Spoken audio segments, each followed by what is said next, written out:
The scent of burnt leather still clung to her skin. It wasn't only from that morning, but from nights before, when the heated rod had kissed her flesh again and again. Some wounds were raw and blistered, others had turned dark, cracked and scarred. Every mark whispered a story, each one made by the same hands that once swore to protect her. Mara hung against the post inside the old smithy. Her wrists were tied so tightly the ropes had torn her skin. Her swollen belly pushed forward as if begging for air. The furnace heat wrapped around her like a choking blanket. Her breath came shallow, her head drooping, strands of hair glued to the sweat on her cheeks. Her body was a battlefield, old agony stitched beside new cruelty. Every move sent the burns on her legs screaming, while the bruises on her arms murmured of nights when fists had fallen heavier than the hammer on steel. The forge roared, iron glowing red blood in the coals. The tools once used for labor had become weapons of torment. She had lost count of the days. Sometimes Nolan left her bound for hours. Sometimes he returned only to drag her closer to the fire, watching her cry as though her tears could feed the flames. She had once believed his strength meant safety, that his arms were built to shield her from the wild storms of the frontier. Now she knew better. Those arms were meant to break her. Her lips cracked as she whispered to the still air, "It hurts inside, too." The words weren't about her body alone, but her soul, bruised and burned beyond what any heart should bear. She closed her eyes and murmured to the little one inside, "Please, little one, hold on. Please don't leave me, too." The door creaked open. Heavy footsteps echoed on the dirt. Her heart froze. Was he back already? But the man who entered wasn't Nolan. He was tall, with sun-worn boots and dust on his coat. A faded red scarf knotted at his neck. Ethan had come only to buy a set of horseshoes, not to stumble upon a nightmare. Through the haze of smoke he saw her, bound, trembling, half-conscious. At first he thought it a trick of light. Then Mara lifted her head, eyes glistening through tears. Her voice trembled like the last flicker of a dying flame. "It hurts inside, too. Please save my baby. If I stay, I'll lose it." Those words pierced Ethan's chest sharper than any blade. He had seen storms wipe out herds and bandits take lives, but never cruelty carved so deep. Every scar on her body shouted louder than her whisper. This wasn't hardship. This was torture. Ethan stepped closer, boots crunching on the soot-covered floor. He reached for the ropes, his hands shaking as he saw the deep grooves on her wrists, blood soaking the fibers. When he cut her loose, Mara collapsed into his arms, too weak to stand. Her weight was nothing compared to the burden of what he had witnessed. He carried her out into the sunlight. For the first time in weeks, she breathed air that wasn't smoke and fear. He looked back at the forge, its fire still alive, still hungry.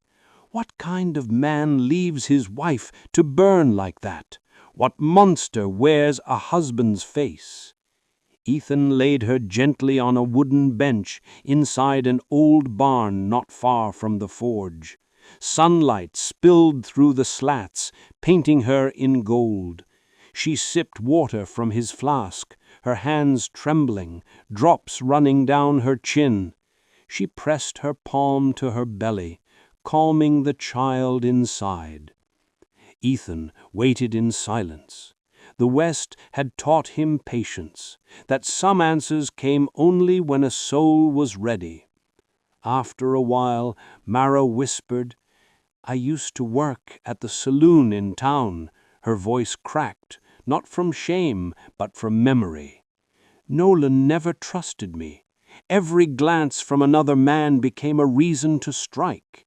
Folks started talking, and the talk hurt almost as much as his fists." Ethan nodded quietly, eyes steady. "I ran away once," she said, tears returning. "Thought I could start over. But after a few weeks, I went back. He said the child wasn't his, said I'd betrayed him. From that day he made me pay for a sin I never committed." Ethan's jaw tightened. He had seen wickedness before, but this was a man turning love into punishment. A blacksmith who no longer shaped iron, but fear. "These scars," she whispered, tracing her burns. "He did this on purpose. He said I deserved it." Ethan's fists curled. Years on the trail had taught him anger burns fast, but resolve endures. "You're safe now," he said softly. "As long as I breathe, he won't touch you again." For the first time, Mara gave him a faint smile, fragile as dawn breaking through cloud. But then, heavy boots again, outside. Nolan had returned. The sound grew louder. Ethan stood, hand on his belt knife. Mara clutched her belly, trembling. The door slammed open. Nolan filled the frame, soot and rage written across his face. His chest heaved like a bull before the charge. His eyes locked first on Mara, then Ethan. "So," Nolan growled, "you ran to him. You always wanted him, didn't you?" Mara shook her head, tears spilling. "No, Nolan, please." But he raised his hammer, his voice booming. "Don't lie. The town talks, and now I see it." Ethan stepped forward, calm but firm. "Put the hammer down. You know she's done nothing wrong." Nolan roared and swung. Ethan moved fast, dragging Mara behind him and drawing his knife. The hammer smashed into a beam, splinters flying. Ethan slashed, cutting Nolan's arm, not deep, but enough to stagger him. The men circled, one with iron, one with steel, the air thick with feet and hate. Mara cried, begging them to stop, but her voice was lost in the chaos. Nolan's hammer struck Ethan's shoulder. Pain surged, but Ethan held his ground and shoved Nolan hard. The hammer clattered to the floor. Ethan's knife flashed, but he didn't strike. "Enough!" he roared. "You've done enough." Mara sobbed. "Nolan, please, the child, it's yours." For a heartbeat, Nolan froze. Doubt flickered. Then the sound of hooves thundered outside. The sheriff had arrived. The door burst open. "Put it down!" came the deep voice. It was Sheriff Harlan, a man who'd ridden these roads longer than most men had lived. He'd heard the clash, heard the screams. Ethan stood still, chest heaving. Nolan trembled, hammer in hand. "Stay out of this, Harlan. My wife, my home." The sheriff's gaze was ice. "Not when I hear her scream. Drop it." For a moment, silence. Then Nolan lunged, but the sheriff was faster. The revolver cocked. The click froze time. The hammer slipped from Nolan's grip, thudding to the ground. Sheriff Harlan moved in, binding Nolan's wrists with rope. "You'll answer for this," he said, voice like thunder. Ethan lowered his knife, breathing hard. Mara slid down the wall, holding her belly, shaking. Tears rolled as she whispered, "He hurt me. He tied me up. He wanted me to burn." The sheriff's jaw tightened. "Every scar'll tell your truth." He dragged Nolan into the sunlight. The blacksmith who once stood proud was now just a prisoner. Ethan helped Mara to her feet. Her body trembled, but for the first time she wasn't alone. Harlan turned back, nodding. "This is just the start. We'll get justice. Now, my friend, Take a breath. Let that sink in. If you're still with me, maybe pour yourself some coffee and tell me in the comments, where are you listening from tonight? And if this Wild West story pulled you in, don't forget to hit subscribe, like, and share it with someone who loves tales of grit and redemption.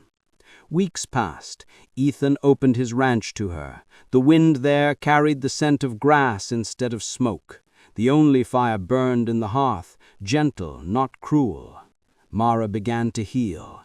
The scars on her skin stayed, but the ones in her heart started to soften with every kind word Ethan spoke. Months later, the cry of a newborn echoed through the ranch house. Ethan stood near the bed, rough hands trembling as he held the child. Mara whispered through tears, "You saved us twice, once from the fire and again by giving us a home." Seasons turned. The boy, barely walking, toddled across the porch. "Pa!" he called, arms outstretched. Ethan froze, eyes wet, heart heavy with something he hadn't felt in years: peace. Out there, in a world of dust and danger, he had found something stronger than violence. He had found family. That, my friend, is the real strength of the West, not in the fist or the gun, but in the quiet choice to protect, to love, to rise after the fire. So tell me, if you were Ethan, would you have stepped into that forge? Would you risk your life for a stranger? Think about it, and if this story touched your heart, take a second right now, like, comment, and subscribe so you don't miss the next ride across the frontier with me. Grab another cup of coffee, settle back, and tell me, what time is it where you are?